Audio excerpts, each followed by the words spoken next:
ভালোই লাগে না, সবসময়ের জন্য খালি আমার মাথা। কখন থেকে শুরু হয়েছে? মানে বাড়িতে ঘুম থেকে উঠলাম, মানে এরকম করে মাথা উঠেছে।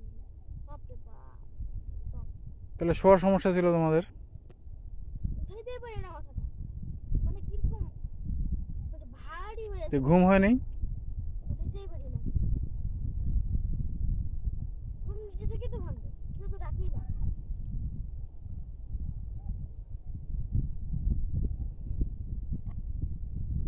হাঁটেই যাইতে হবে কিন্তু, এখানে অটো টোটো কিছু পাওয়া যাবে না।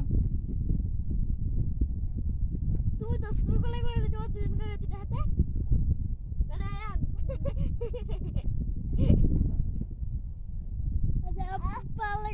এর থেকে তাড়াতাড়ি বাড়ি চলো, বাড়িতে যাই, ওখানে ফ্যানের নিচে আরাম করা যাবে।